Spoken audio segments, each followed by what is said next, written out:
ಸಾಮಾನ್ಯ ಬಸ್ಗಳ ಪರಿಸ್ಥಿತಿ ಈ ರೀತಿ ಆಗಿದೆ. ಇನ್ನು ಐಷಾರಾಮಿ ಬಸ್ಗಳ ಕಥೆ ಏನು? ಸರ್ಕಾರಿ ಬಸ್ಗಳಲ್ಲೂ ಕೂಡ ಐಷಾರಾಮಿಯಾಗಿರುವಂಥ ಬಸ್ಗಳಿದೆ, ರಾಜಹಂಸ ಇದೆ. ಜೊತೆಗೆ ಸಾಮಾನ್ಯ ಕೆಂಪು ಬಸ್ಗಳಿಗೆ ಅಷ್ಟೇ ದರ ಹೆಚ್ಚಳ ಅಂತ ಹೇಳ್ತಾ ಇದ್ದಾರೆ. ಐಷಾರಾಮಿ ಬಸ್ಗಳ ಲೆಕ್ಕ ಇನ್ನೂ ಹೇಳ್ತಾ ಇಲ್ಲ ಇವರು. ಅದಿನ್ನೂ ಎಷ್ಟು ಜಾಸ್ತಿ ಆಗುತ್ತೋ ಗೊತ್ತಿಲ್ಲ. ನಿಗಮಗಳ MD ಮಟ್ಟದಲ್ಲೇ ಈಗ ಲೆಕ್ಕಾಚಾರ ಹಾಕ್ಕೊಳ್ತಾರಂತೆ. ನಾನ್ ಸ್ಟಾಪ್ ಮತ್ತು AC ಸ್ಲೀಪರ್ ಬಸ್ಗಳ ದರ ಹೆಚ್ಚಳವನ್ನು ಮಾಡ್ಕೊಂಡಿದ್ದಾರೆ. ಸಾಮಾನ್ಯ ಬಸ್ಗಳ ದರ ಹೆಚ್ಚಳಕ್ಕೆ ಸರ್ಕಾರದ ಅನುಮತಿ ಬೇಕು. ಕೊಟ್ಟಾಗಿದೆಯಲ್ಲ, ಇನ್ನೇನದರಲ್ಲಿ. ಐಷಾರಾಮಿ ಬಸ್ಗಳ ದರ ಹೆಚ್ಚಳಕ್ಕೆ ಅನುಮತಿ ನೋಡಿ ಸ್ವಲ್ಪ ಡಿಫರೆಂಟ್ ಆಗಿದ್ದಂಗಿದೆ ಅದನ್ನು. ಸೊ ಪಬ್ಲಿಕ್ ಟಿವಿಗೆ ಸಾರಿಗೆ ಇಲಾಖೆ ಅಧಿಕಾರಿಗಳು ಮಾಹಿತಿಯನ್ನು ಕೊಟ್ಟಿದ್ದಾರೆ. ಸಾಮಾನ್ಯ ಕೆಂಪು ಬಸ್ಗಳಿಗಷ್ಟೇ ಈಗ ದರ ಹೆಚ್ಚಳವನ್ನು ಮಾಡಿದ್ದಾರೆ. ಬಟ್ ಈಗ ಇನ್ನುಳಿದಂಥ ಬಸ್ಗಳದ್ದು ಏನಿದೆ ಅವು ನೋಡಬೇಕು. ಅವುಗಳನ್ನು ಸ್ಲೀಪರು ಮತ್ತು ಸೆಮಿ ಸ್ಲೀಪರು ಇವುಗಳೆಲ್ಲ ಬರ್ತವೆ. AC ಗಳ ಬಗ್ಗೆ ನೋಡಬೇಕಾಗಿದೆ. ಇವೆಲ್ಲ ಕೆಂಪು ಬಸ್ಗಳದ್ದು. ನಿಮಗೆ ಸಾಮಾನ್ಯ ಬಸ್ಗಳೇನಿದೆ ಆ ದರ. ನಿಮಗೆ ಯಾರಾದರೂ ಇಲ್ಲಿಂದ ಬೇರೆ ಕಡೆಗೆ ಹೋಗಬೇಕು ಅಂತ 320 ರೂಪಾಯಿಗೆ ಬೆಂಗಳೂರು ಟು ದಾವಣಗೆರೆಗೆ ಯಾವ AC ಬಸ್ಸಲ್ಲಿ ಕರ್ಕೊಂಡು ಹೋಗ್ತಾರೆ ಅವರು?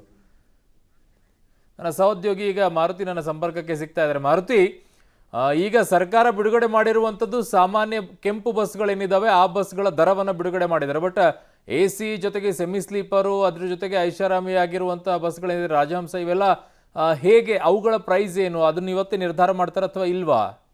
ಖಂಡಿತ ಅರುಣ್, ಈಗ ಆ ಪ್ರಶ್ನೆ ಸಾರ್ವಜನಿಕರಲ್ಲಿ ಕಾಡ್ತಿದೆ. ಯಾಕಂದರೆ ಈಗಾಗಲೇ ಸಾಮಾನ್ಯ ಬಸ್ಗಳ ದರನ ಏರಿಕೆ ಮಾಡಿರುವಂಥ ಸರ್ಕಾರ ಈ ಬಸ್ಗಳ ದರ ಏರಿಕೆ ಮಾಡುತ್ತಾ ಅಂತ ಈಗ KSRTC ಅಧಿಕಾರಿಗಳ ನೀಡಿರೋ ಮಾಹಿತಿ ಪ್ರಕಾರ KSRTC ಅಥವಾ ನಿಗಮ ಮಂಡಳಿಗಳಲ್ಲಿ ಏನು 4 ನಿಗಮಗಳಿದೆ ಅಲ್ಲಿ ಸಾಮಾನ್ಯ ಬಸ್ಗಳ ಸಂಖ್ಯೆ ಹೆಚ್ಚಾಗಿರೋದ್ರಿಂದ ಇದರ ದರ ಏರಿಕೆ ಮಾಡಬೇಕಾದ್ರೆ ರಾಜ್ಯ ಸರ್ಕಾರದ ಅನುಮತಿ ಪಡಿಬೇಕಾಗಿದೆ. ಆ ಅನುಮತಿ ಈಗ ಸಿಕ್ಕಿರುವಂಥದ್ದು. ಅದಕ್ಕೆ 15% ಏರಿಕೆ ಮಾಡಿದ್ದಾರೆ. ಉಳಿದಂತೆ ಐಷಾರಾಮಿ ಬಸ್ಗಳೇನಿದೆ, ರಾಜಹಂಸ ಆಗಿರ್ಬೋದು, ಐರಾವತ ಆಗಿರ್ಬೋದು, ಐರಾವತ ಪ್ಲಸ್ ಆಗಿರ್ಬೋದು ಅಥವಾ ಕ್ಲಬ್ ಪ್ಲಸ್, ಈ ರೀತಿ ಸಾಕಷ್ಟು ಐಷಾರಾಮಿ ಬಸ್ಗಳನ್ನು KSRTC ಸೇರಿದಂತೆ ಇತರ ನಿಗಮಗಳು ಕೂಡ ಹೊಂದಿರುವಂಥದ್ದು. KKRTC ಆಗಿರ್ಬೋದು, ಕಲ್ಯಾಣ ಕರ್ನಾಟಕ ಸಾರಿಗೆ ಆಗಿರ್ಬೋದು. ಈ ಬಸ್ಗಳ ದರವನ್ನು ಏರಿಕೆ ಮಾಡಿಕೊಳ್ಳೋದಕ್ಕೆ ರಾಜ್ಯ ಸರ್ಕಾರದ ಅನುಮತಿ ಪಡೆಯುವ ಅಗತ್ಯ ಇರೋದಿಲ್ಲ.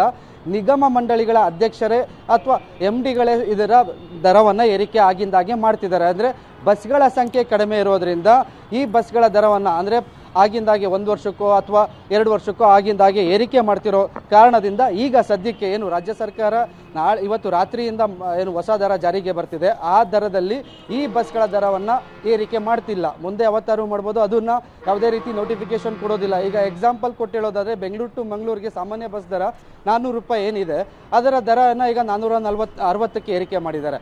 ಅದೇ ಐಷಾರಾಮಿ ರಾಜಹಂಸ ಆಗಿರ್ಬೋದು ಅಥವಾ ಐರಾವತ ಆಗಿರ್ಬೋದು, ಇದರ ದರ 700, 800, 900ವರೆಗೂ ಇದೆ. ಕೆಲವು ಬಸ್ಗಳಲ್ಲಿ ಅಂದರೆ ಐರಾವತ ಸ್ಲೀಪರ್ ಬಸ್ ಏನಿದೆ ಅದರಲ್ಲಿ 1100 ರೂಪಾಯಿವರೆಗೂ ಟಿಕೆಟ್ ಇದೆ. ಆ ಟಿಕೆಟ್ ದರವನ್ನು ಆಗಿಂದಾಗೆ MDಗಳು, ನಿಗಮದ MDಗಳೇನಿದ್ದಾರೆ ಅದನ್ನು ಏರಿಕೆ ಮಾಡ್ತಾ ಹೋಗ್ತಿರ್ತಾರೆ. ಹಾಗಾಗಿ ಈ ಬಸ್ಗಳ ದರವನ್ನು ಏರಿಕೆ ಮಾಡೋ ಅಗತ್ಯ ಇರೋದಿಲ್ಲ. ಅಂದರೆ ಸರ್ಕಾರ ಏನು ಅನುಮತಿ ನೀಡಿದೆ 15% ಏರಿಕೆಗೆ, ಅದು ಕೇವಲ ಸಾಮಾನ್ಯ ಬಸ್ಗಳಿಗೆ ಮಾತ್ರ ನಿಗದಿಯಾಗಿರುವಂಥದ್ದು. ಉಳಿದಂತೆ ಐಷಾರಾಮಿ ಬಸ್ಗಳೇನಿದೆ ನಿಗಮಗಳಲ್ಲಿ 4 ನಿಗಮಗಳಲ್ಲಿ ಆ ಬಸ್ಗಳಿಗೆ ಈ ದರ ಏನು ಏರಿಕೆ ಅನ್ವಯ ಆಗೋದಿಲ್ಲ. ಹಾಗಾಗಿ ಅದನ್ನು ಅಂದರೆ ಈಗಲೇ ಮಾಡಬೇಕು ಅಥವಾ ಆಗಲೇ ಮಾಡಬೇಕಂತೇನಿಲ್ಲ. ಬಸ್ಗಳ ಬಂದಾಗ ಅಂದರೆ ಹೊಸ ಬಸ್ಗಳನ್ನ ಬಿಡುಗಡೆ ಮಾಡಿದಾಗಲೂ ಸಹ ಸಾಕಷ್ಟು ಬಾರಿ ಅದರ ದರವನ್ನು ಏರಿಕೆ ಮಾಡಿದ್ದಾರೆ. ಹಾಗಾಗಿ ಈಗ ಆ ದರವನ್ನು ಏರಿಕೆ ಮಾಡ್ತಿಲ್ಲ ಅರುಣ್. ಓಕೆ ಮಾರುತಿ, ನಿಮ್ಮೆಲ್ಲ ಮಾಹಿತಿಗೆ ಧನ್ಯವಾದಗಳು.